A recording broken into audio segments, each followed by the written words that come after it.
Welcome back to another episode. So, in the last episode, we talked about hormone hierarchy and why the nervous system and cortisol sit at the top of this system.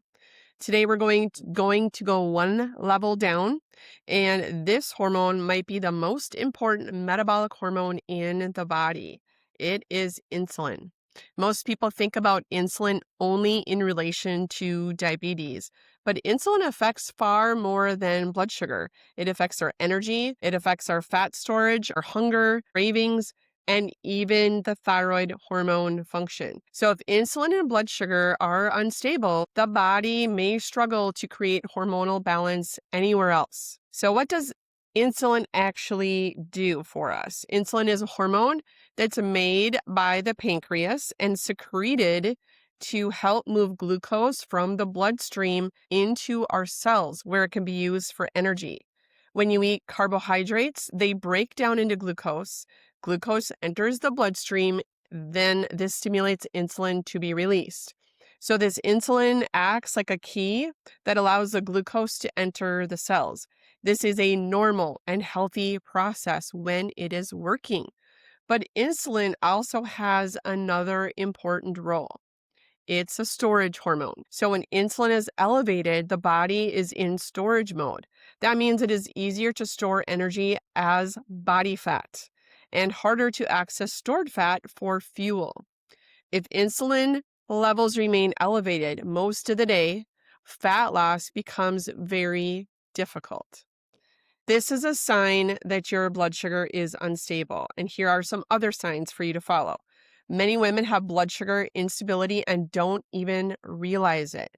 Some common signs include cravings for sugar or other carbohydrates, feeling shaky or irritable when you get hungry, that hangry feeling, brain fog in the afternoon, energy crashes after your meals, and then strong hunger between your meals. And also, the more frustrating thing that people deal with is that difficulty losing weight despite your best efforts with restrictive diets. Belly fat also can seem resistant to change, and even your anxiety or mood swings become worse. These symptoms are often signs that blood sugar is rising and falling too dramatically throughout the day. You're spiking and you're dropping.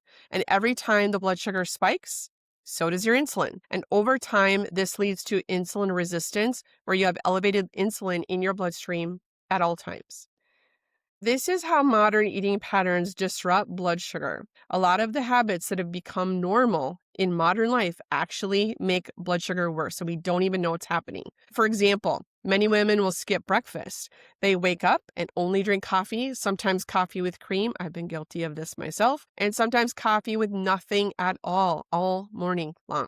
But caffeine on an empty stomach can increase cortisol and raise your glucose or your blood sugar levels. And then later in the day, you finally eat, and then you're often very hungry by that point, which leads to not a lot of control sometimes. That leads to larger meals, cravings, grabbing quick carbohydrates. Usually, they're going to be ultra-processed types of carbohydrates, which keeps this process rolling. This chronic dieting pattern is another thing that happens and causes people to have dysregulated blood sugar. It's usually from eating too few calories, eating very little protein. This is key critical, making sure you're getting enough protein to balance your blood sugars.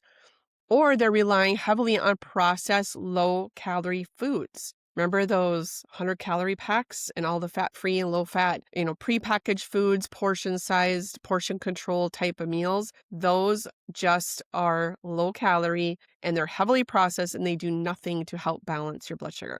These patterns create metabolic stress and metabolic chaos. And ironically, they can make your blood sugar regulation worse over time. And worse yet is that it doesn't often show up on your labs until it's way out of control. Why blood sugar stability matters for hormones? Let's talk about that.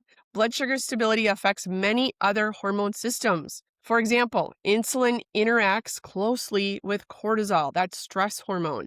And when blood sugar drops too low, cortisol increases to raise it again.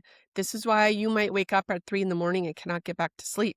This creates a stress response, and blood sugar instability also affects your thyroid signaling. And we all know what thyroid does with our metabolism. When insulin resistance develops, the body's ability to convert thyroid hormone efficiently declines. We're no longer very efficient at converting T4 into T3. And insulin also affects our sex hormones, our progesterone, estrogen, and testosterone.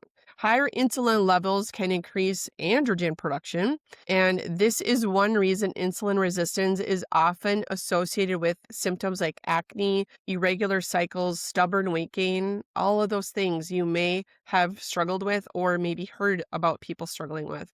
So even though insulin is usually discussed only in the context of diabetes, it plays a central role in your hormone balance. So how do we stabilize this blood sugar? The goal is not to eliminate an entire group of macronutrients called the carbohydrates. The goal is to stabilize your blood sugar throughout the day. And one of the most effective strategies is building balanced meals. And that includes three things: your proteins, your fat, and complex carbohydrates from whole food sources. Protein will help slow glucose absorption. Fat increases the satiety and stabilizes your energy, and complex carbohydrates provide sustained fuel throughout the day. For many women, aiming for about 25 to 35 grams of protein per meal is a helpful target. Often I like to get that a little bit more for most women, but we start with that 25 to 35, split it down the middle, and just say 30 grams per meal. Here are some examples of a balanced meal. You might do eggs with avocado and berries. Remember that one egg has about 6 grams of protein. In order to get to that 30 grams of protein, you're going to want to eat more eggs or incorporate some other type of protein into that breakfast. A protein smoothie might have protein powder with nut butter and fruit. A chicken salad with quinoa and vegetables. Those are going to be good fibers, good protein levels also, in the quinoa, and also some good other antioxidant nutrients to help with your balancing your blood sugar. Greek yogurt is another good example. Incorporate some nuts and seeds into the mix. And this is the key to making sure each meal contains enough protein and enough nourishment to keep your blood sugar stable. And eating regularly throughout the day, give yourself 3 doses in 3 meals of a good, balanced, nutrient-dense diet, and you're going to start balancing your blood sugar very quickly. So long gaps between meals can lead to large blood sugar swings, cravings, and the vicious cycle can start again. The big picture for this is that many women blame their metabolism when weight loss feels difficult, and often the issue is unstable metabolic signaling because blood sugar is constantly rising and falling, and the body receives mixed messages. Energy availability to the body looks unpredictable. The body responds by becoming more efficient at storing energy versus burning the energy, and stabilizing blood sugar sends a different signal. It tells the body that the energy is consistent and reliable. That shift alone can improve your energy levels, reducing cravings, and support healthier hormone signaling. So if the cortisol and the nervous system sit at the top of the hormone hierarchy, insulin and blood sugar are right underneath. And stabilizing blood sugar is one of the fastest ways to improve your energy, mood, and metabolic health. In the next episode, we're going to move one step further down in that hormone hierarchy and talk about thyroid function. We will break down why metabolism slows down, why thyroid symptoms appear even with normal labs, and what actually supports healthy thyroid signaling. If you've enjoyed this episode, make sure to follow the podcast so you do not miss the rest of the hormone series. And if you know someone who constantly struggles with energy crashes or cravings, send them this episode, because often the problem is not willpower, it is unstable blood sugar. So I'll see you in the next episode.